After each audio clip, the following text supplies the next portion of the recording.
नमस्कार, आप लाइव बिहार देख रहे हैं। मैं हूं राजमोहन तिवारी। देखिए, बिहार की सियासत में विगत 2 दिनों से चिराग पासवान ने एनडीए का माहौल गर्मा रखा है। बीते 2 दिनों से लगातार चिराग पासवान और बीजेपी नेताओं के बीच बैठकें हो रही हैं। आज राजधानी पटना में स्थित पार्टी कार्यालय में पार्टी के बड़े नेताओं की बैठक हुई और उस बैठक में चुनाव प्रभारी अरुण भारती के साथ ही संसदीय बोर्ड के अध्यक्ष हुलास पांडे, प्रदेश अध्यक्ष राजू तिवारी और तमाम जो सांसद हैं वो मौजूद थे। पार्टी के अन्य पदाधिकारी भी इस बैठक में पहुंचे हुए थे और इस बैठक से निकलकर सभी ने सिर्फ एक ही बात कहा कि जो पार्टी के राष्ट्रीय अध्यक्ष चिराग पासवान फैसला लेंगे, हम उनके साथ खड़े हैं। जाहिर है, चिराग पासवान ने अब तक अपने पत्ते नहीं खोले हैं और गठबंधन में सीटों के बंटवारे को लेकर अभी भी उहापोह की स्थिति बनी हुई है। लगातार बीजेपी नेताओं का संपर्क उनके साथ हो रहा है। आज दिल्ली में नित्यानंद राय भी उनके घर पहुंचे, उनकी मां से मुलाकात हुई, फिर बाद में चिराग पासवान से भी मुलाकात हुई। लेकिन खुलकर बातें कोई नहीं बता रहा है कि आखिरकार दिक्कत क्या है, पेच कहां फंस रही है, बात क्या है। क्या सीटों के संख्या को लेकर समस्या है या फिर सीटों को लेकर समस्या है। देखिए, आज जो बैठकें हुई हैं और उसके बाद चिराग पासवान का दिल्ली में नित्यानंद राय से जो मुलाकात हुआ है और उसके बाद की जो खबर हमारे पास निकलकर छनकर आई है वो हम आपको बताने जा रहे हैं। इसके पहले भी हमने आपको बताया था कि चिराग पासवान प्रमुख रूप से कौन सी 30 सीटों पर दावेदारी कर रहे हैं जिस पर वो हर हाल में अपना उम्मीदवार देना चाहते हैं। देखिए, संख्या का समस्या तो है ही, लेकिन साथ ही साथ सीटों की भी बड़ी समस्या है, क्योंकि जेडीयू के भी कुछ सिटिंग सीटों पर, हिंदुस्तानी अवाम मोर्चा के भी कुछ सिटिंग सीटों पर, बीजेपी के भी कुछ सिटिंग सीटों पर चिराग पासवान ने मजबूत दावेदारी ठोक दी है। चिराग पासवान का इस बार ये मानना है कि लोकसभा के चुनाव में हम अपने कार्यकर्ताओं को ज्यादा तवज्जो नहीं दे पाए, यानी कि उनको ज्यादा संख्या में हम चुनाव नहीं लड़ा पाए। ऐन वक्त पर हमें जिताऊ कैंडिडेट को देखते हुए, सीटों के समीकरण को देखते हुए ऐसे उम्मीदवारों को उतारना पड़ गया जिससे कार्यकर्ताओं में थोड़ी सी नाराजगी थी, लेकिन बावजूद उसके कार्यकर्ता आज भी उनके साथ खड़े हैं। ऐसे में हमारे जो प्रमुख कार्यकर्ता हैं, जो लगातार पार्टी की मदद कर रहे हैं, कंधे से कंधा मिलाकर चल रहे हैं, उन कार्यकर्ताओं को हम दरकिनार नहीं होने देंगे। उनके लिए हमें सीटें चाहिए तो चाहिए। और देखिए, कुछ सीटों में बड़ा फेरबदल आज की बैठक के बाद निकलकर सामने आया है। कुछ सीटें वही है जो हमने आपको पहले बताई है, लेकिन कुछ सीटें ऐसी हैं जिनको लोजपा रामविलास ने छोड़ दिया है। बातचीत शुरू करेंगे वैशाली से। हाजीपुर चिराग पासवान का क्षेत्र, और वैशाली में 3 सीटों पर चिराग पासवान की दावेदारी खुलकर सामने आई है। हमने आपको पहले भी राजापाकर, महनार के बारे में बताया था, लेकिन महुआ की सीट पर भी चिराग पासवान की प्रबल दावेदारी है और साफ कहना है कि 3 सीटें हमें चाहिए। उम्मीद यह की जा रही है कि इन 3 में से 2 सीटें चिराग पासवान की पार्टी को मिल जाएंगी। आज की बैठक के बाद की खबर हम आपको बता रहे हैं। जमुई जिले में चकाई और सिकंदरा की सीट पर प्रबल दावेदारी पहले भी हमने आपको बताया था। खगड़िया में अलौली की सीट पर सिर्फ 1 सीट पर, सहरसा में सिमरी बख्तियारपुर पर, समस्तीपुर में 2 सीट, मोरवा की सीट और समस्तीपुर सदर की सीट पर चिराग पासवान की प्रबल दावेदारी। सारण जिले में सिर्फ 1 सीट पर दावेदारी है, वो है एकमा की सीट। तरैया की सीट की जो चर्चा थी अब वो गौन हो गई है, वो खत्म हो गई है। सिवान में अब किसी सीट की चर्चा नहीं हो रही है, इनके जो कैंडिडेट थे वो तो जेल चले गए। तो सिवान सीट पर अब चिराग पासवान की पार्टी से सिवान जिले में किसी सीट पर चर्चा नहीं है। पटना जिले में फतुहा की सीट, रोहतास में डेहरी की सीट पर चर्चा है। दिनारा की सीट नहीं, अब डेहरी की सीट पर है। भोजपुर में जगदीशपुर पर अब भी दावेदारी है। बक्सर में ब्रह्मपुर की सीट पर दावेदारी है।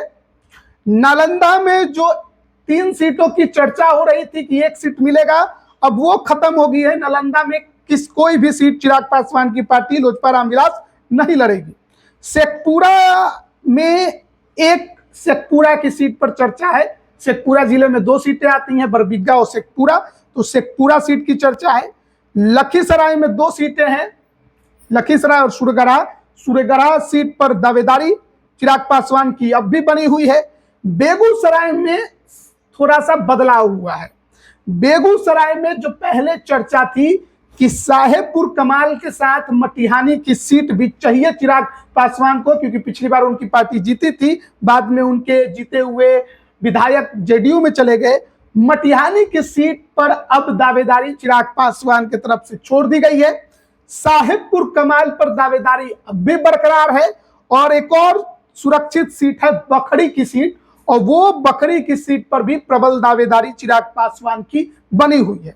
पूर्णिया में कस्बा की सीट, चंपारण में गोविंदगंज, गया में प्रमुख तौर पर 2 सीटों की डिमांड बोधगया और अतरी की सीट पर डिमांड है।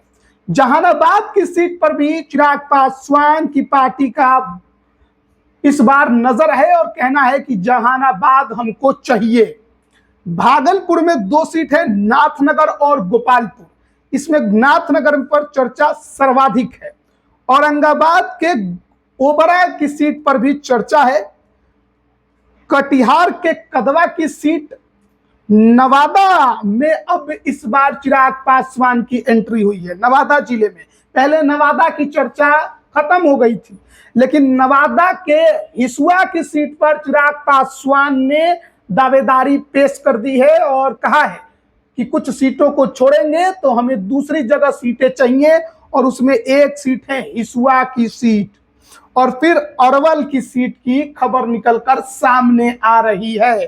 तो ये प्रमुख सीटें हैं जिस पर चिराग पासवान हर हाल में अपना उम्मीदवार उतारना चाहते हैं। उनका कहना जरूर है कि 40 से 45 सीटों की बात, लेकिन पार्टी के तरफ से जो सूत्रों ने खबर दी है, जो जानकारी दी है, उसके अनुसार आंकड़े नहीं जिताऊ सीट मायने कर रहे हैं। और खासकर वो सीटें जहां उनके प्रमुख कार्यकर्ता कैंडिडेट तैयारी कर रहे थे, उनको वो हर हाल में चुनाव लड़ाना चाहते हैं।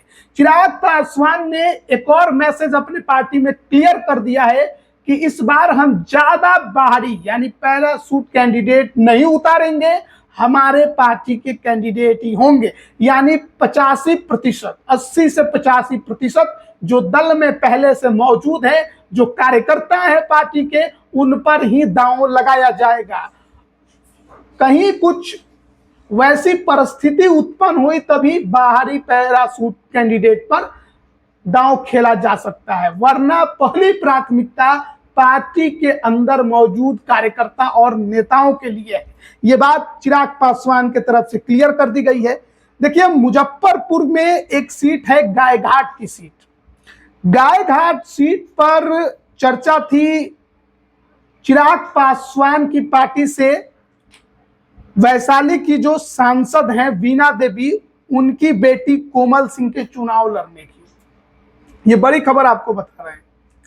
कोमल सिंह को लेकर जब गायघाट में एनडीए कार्यकर्ता सम्मेलन हुआ था तब भी बवाल हुआ था। लोजपा और जेडीयू के कार्यकर्ताओं में भिड़ंत हो गई थी, जबरदस्त जोरदार भिड़ंत हुई थी, भयंकर मारपीट हो गई थी। लेकिन एक खबर अंदर से निकल कर आई है कि कोमल सिंह अब गायघाट का चुनाव, गायघाट सीट पर लोजपा रामविलास के टिकट पर नहीं बल्कि जेडीयू के टिकट पर लड़ सकती हैं। यह बड़ी बात, बड़ी खबर अंदर से निकलकर सामने आई है। गायघाट सीट पर जो दावेदारी थी लोजपा रामविलास की, वो कमजोर हो गई है, क्योंकि कोमल सिंह का झुकाव जनता दल यूनाइटेड के तरफ हो गया है और जनता दल यूनाइटेड के टिकट पर वो गायघाट का चुनाव लड़ सकती हैं। उनके पिता जी दिनेश सिंह पहले से ही जेडीयू के एमएलसी हैं, तो जेडीयू की तरफ अब अचानक से उनका झुकाव हो गया है। जेडीयू की वो सदस्यता बहुत जल्द हो सकता है कि ले ले, और चुनाव की घोषणा हो चुकी है, कल से नॉमिनेशन भी शुरू होना है इन सीटों पर। तो ऐसे में ये बड़ी खबर निकलकर सामने आ रही है कि गायघाट सीट जिस पर चिराग पासवान की दावेदारी थी, वो कैंडिडेट ही जेडीयू उड़ा ले गई। कोमल सिंह हो सकता है कि जेडीयू के टिकट पर गायघाट से चुनाव लड़े। ये बड़ी खबर निकलकर सामने आई है मुजफ्फरपुर जिले से। तो ये तमाम जानकारियां आज की बैठक के बाद जो निकलकर सामने आई हैं, वो हम आप तक पहुंचा रहे थे। आगे भी अपडेट देते रहेंगे, क्योंकि देखिए बड़ा असमंजस की स्थिति उत्पन्न हुई है एनडीए में, सीट के आंकड़ों को लेकर भी और साथ ही साथ सीटों को लेकर भी।